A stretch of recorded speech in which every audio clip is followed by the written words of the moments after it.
After I completed JTED, I decided to enroll at the University of Arizona, and I originally was going to go into physical therapy and maybe become an orthopedic surgeon. I had high hopes. I wasn't too sure what I wanted to do quite yet. But then I ended up switching over to public health, and I found out that that was my passion. And then in May of 2021, I graduated with a Bachelor's of Science in Public Health. Just the overall support from JTED has been like wonderful. I think that's also another reason why I decided to even apply for Johns Hopkins, is because they really pushed me, like, you can do it. Like, you may think that, you know, you're not capable, but you are. Like, they just gave me that confidence that I don't think I would have had if I wasn't a student and then didn't become, you know, a lab assistant. I originally applied thinking I wasn't going to get in, and it was just kind of be one of those things like, oh, I applied, but at least I tried. So I applied and I got in very quickly, actually. It was a very big move, but my mom was like, it's a great opportunity.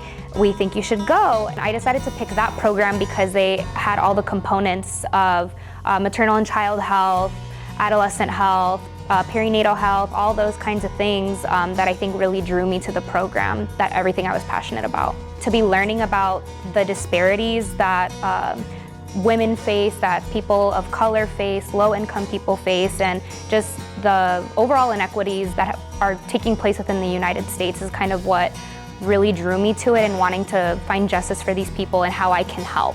There's so much that can be done but isn't being done. I was able to be a part of an organization that was able to take clinical trips to Puerto Peñasco, Mexico, and we were able to do free medical clinics for the community members there, and provide care and get them referrals to get medications and education and all those kinds of things. And then I was also a part of a mobile health unit that was called Juntos por la Salud, where we did health screenings and referrals for mostly people of color, like on the west side and the south side in Tucson.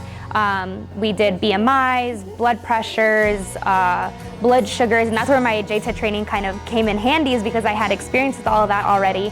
So I was able to volunteer with them, and once again just kind of continued my passion for wanting to help the underserved. Even though I changed my direction, I definitely think a lot of the working with patients and being very compassionate for people really stuck with me. I feel like I wouldn't have learned those things, maybe not until my age now, but I think as a high school student it was very beneficial for me to learn how to be compassionate, to learn how to understand people and patients and what they're going through. It's gonna look wonderful on your resume. You're gonna gain all these people skills, these professionalism skills, just all of these wonderful things that you're not gonna be able to get if you were not in the program. It's gonna push you to want to do more, and that you are capable. It's gonna give you the confidence to keep on doing these things, to go to college, to get a job after high school, to do whatever you want to do.